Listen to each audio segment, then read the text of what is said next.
Bonjour, bienvenue sur projetdecoeur.com. Je suis Kirsten Schubel, spécialiste de l'accompagnement des femmes qui font l'expérience d'un cancer et qui veulent accomplir leur vie. Aujourd'hui, j'aimerais vous faire partager ma rencontre avec Caroline. Je l'ai rencontrée via une amie commune et cette amie commune m'a dit tu devrais l'interroger, elle a eu le cancer et ça a littéralement changé sa vie. Donc j'aimerais vous proposer de faire sa rencontre et de voir en quoi la maladie a changé sa vie de façon positive. Bonjour Caroline, alors voilà, je voudrais qu'on commence cette interview et j'aimerais que tu commences par te présenter un petit peu.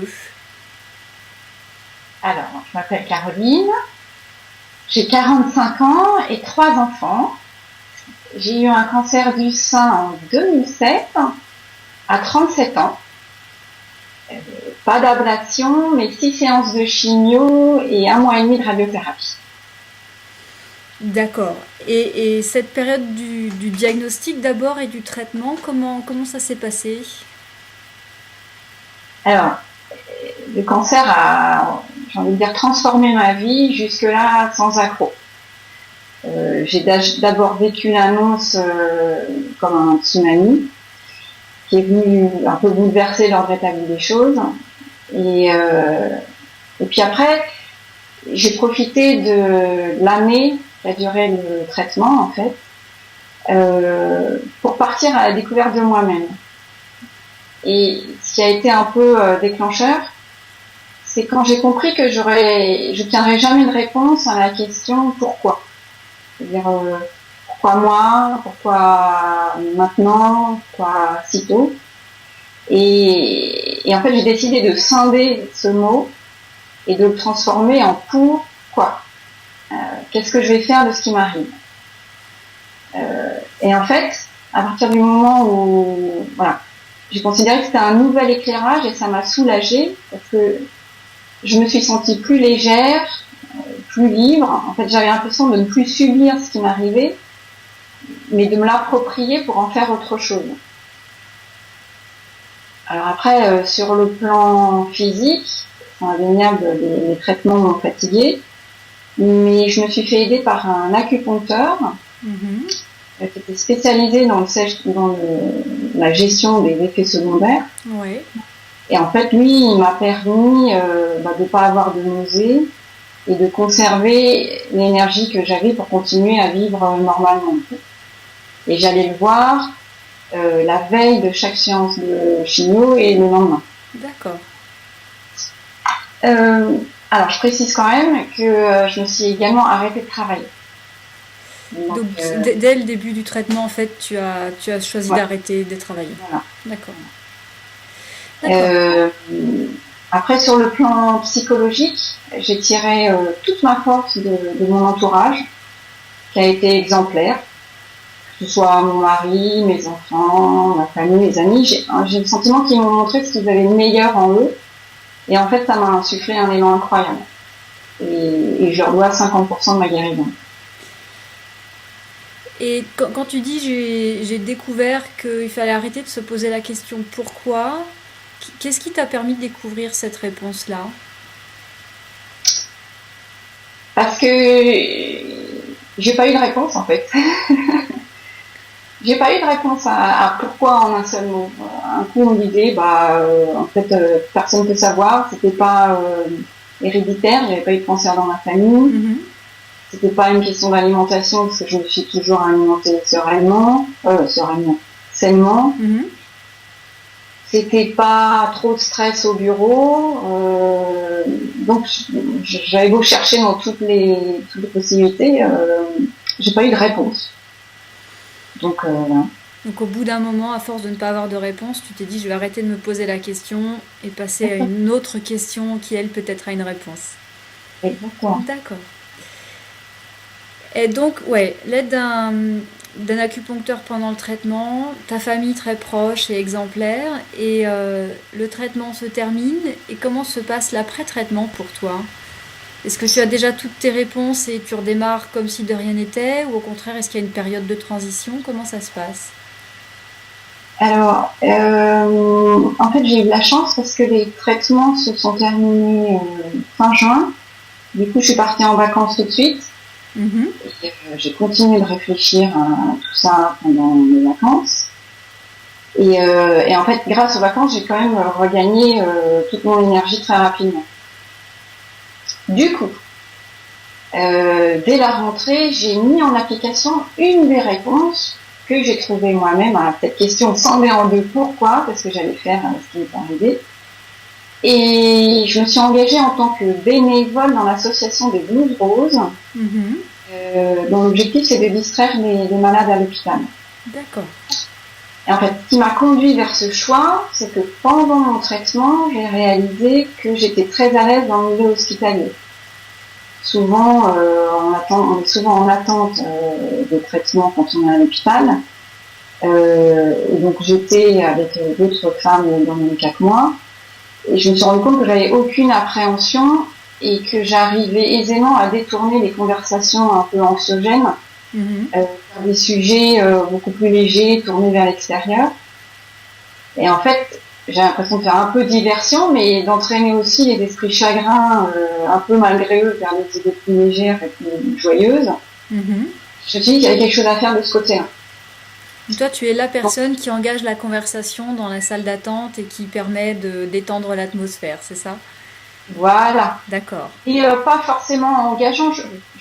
Ça se venait spontanément et Mhm. naturellement. Je prenais la première occasion qui se présentait et j'envoyais une boutade et ça partait comme ça.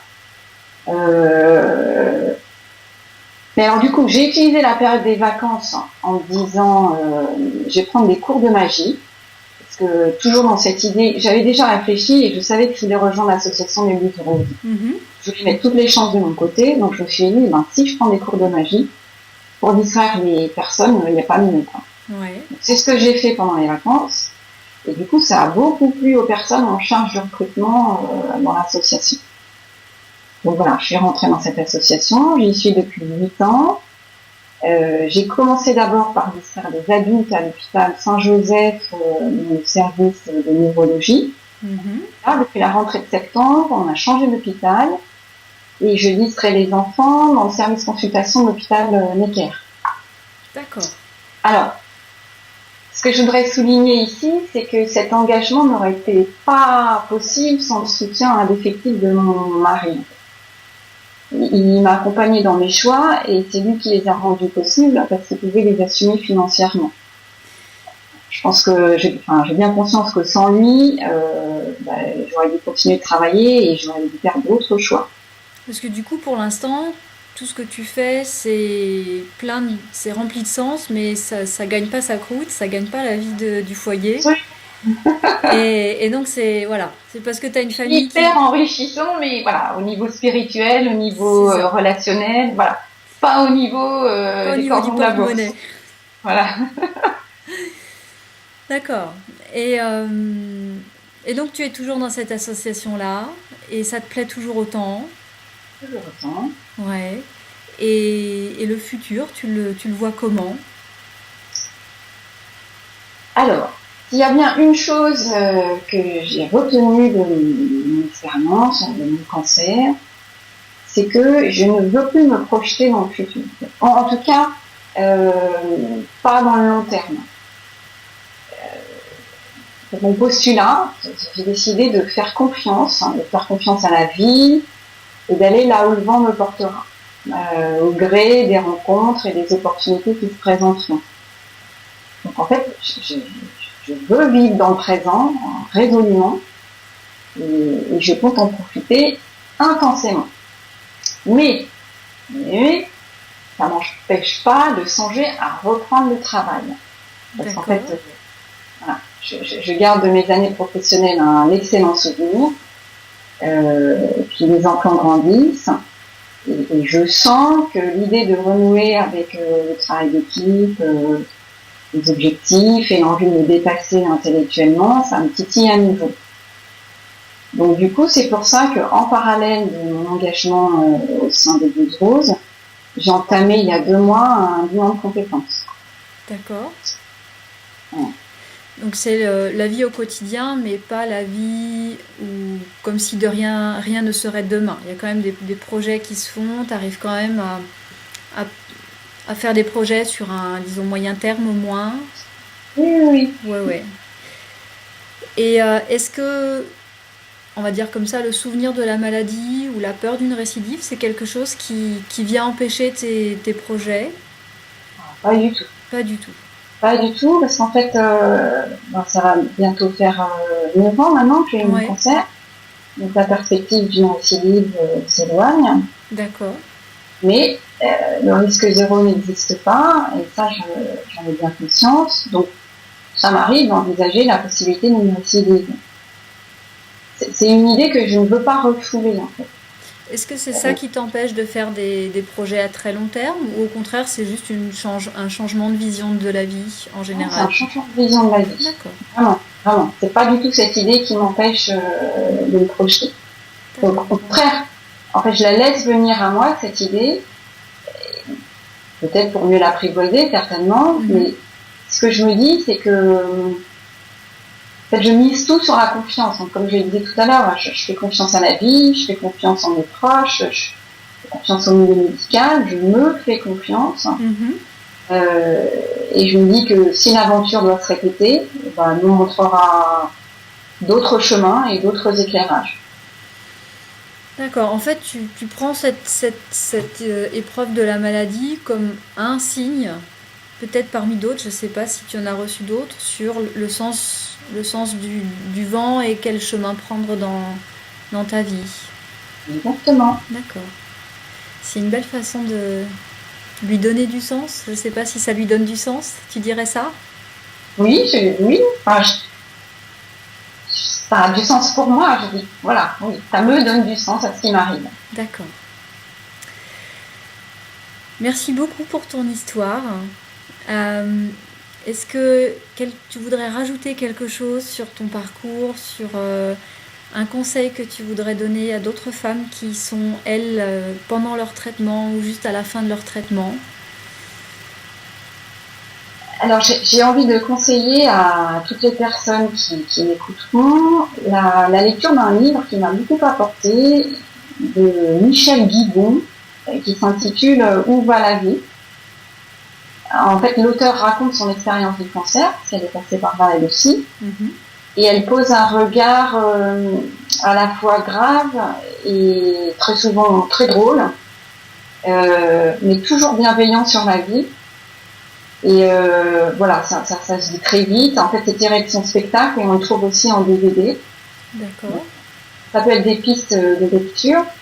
Et surtout, les personnes qui sont en traitement, j'ai envie de dire de profiter de cette année particulière pour vous recentrer sur vous-même, en fait.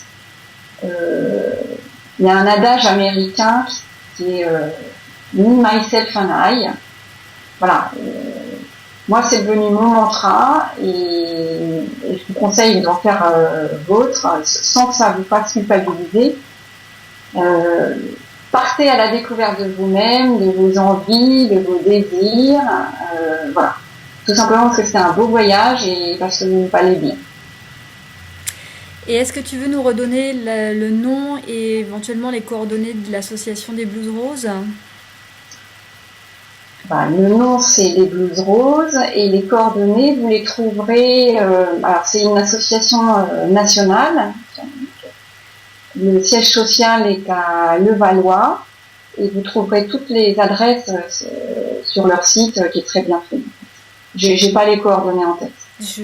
Nous trouverai ça, je mettrai ça en dessous de la vidéo dans l'article. Caroline, merci beaucoup. Je te dis à bientôt et je te souhaite bon vent dans le futur qui vient, cette reprise du travail qui s'annonce. C'est gentil, merci et encore beaucoup. merci beaucoup. Au revoir. Merci beaucoup Caroline pour ton parcours. Je rappelle les coordonnées de l'association des Blues Roses. Leur site internet c'est www.lesbluesroses.asso.fr et les Blues Roses c'est au pluriel et tout attaché. Et le livre dont tu nous as parlé, c'est Michel Guigon, Guigon. Le titre, c'est Où va la vie?